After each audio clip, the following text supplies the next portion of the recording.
Alors pour moi, le glow, ça vient de l'intérieur. C'est pas du tout, ce n'est pas que, en tout cas, physique, physiologique. Pour moi, le glow, ça part vraiment de l'intérieur et ça se manifeste à l'extérieur. Ça part de l'acceptation de soi-même, de l'estime de soi. C'est quelque chose qui vraiment resplendit de ce qu'on pense de nous-mêmes, en fait. Donc je pense qu'on peut avoir des marques, on peut avoir une peau qui n'est pas parfaite, considérée comme parfaite, mais avoir un glow, comme on peut avoir une peau qui va être considérée comme parfaite et manquer de ce glow-là, manquer de cette Mon rapport à ma peau a changé une fois que j'ai commencé à en prendre soin.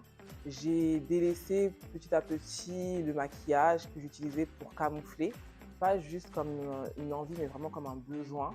Je ne pouvais pas aller, par exemple, à la boîte aux lettres sans me maquiller un petit peu, pas forcément beaucoup, mais un petit peu au moins. Je pouvais faire le samedi soir le magasin, tous les magasins pour trouver le petit pot de fond de teint que j'utilisais à l'époque, qui n'était d'ailleurs pas ma teinte parce qu'il n'y en a pas beaucoup.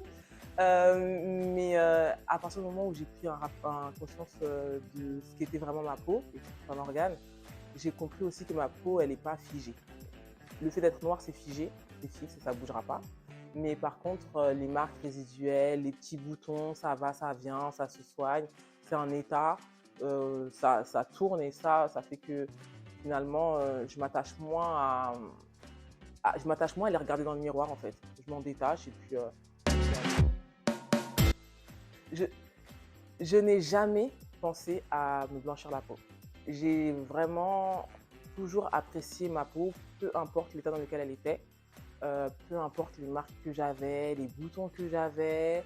Je n'ai jamais pensé à blanchir ma peau. J'ai toujours été fière de la peau et la couleur de peau que j'avais.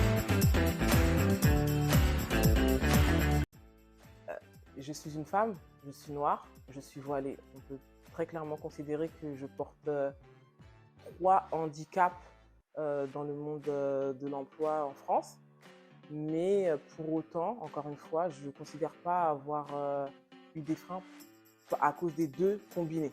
À cause du voile, c'est évident. Je suis enseignante, je ne suis pas travailler dans l'éducation publique, dans l'éducation nationale, donc je sais que ça c'est un frein. Mais je ne peux pas dire que le fait d'être noire en plus d'être voilée, ça entraîne un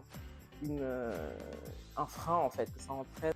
Non, j'ai pas l'impression que ma couleur de peau plus mon voile m'ont empêché d'accomplir quelque chose. Au contraire, ça m'a toujours motivée et ça m'a toujours donné envie de faire plus et de montrer de quoi j'étais capable et de prouver qu'en fait je ne suis pas ce qu'on considère que je suis parce que je suis noire et voilée.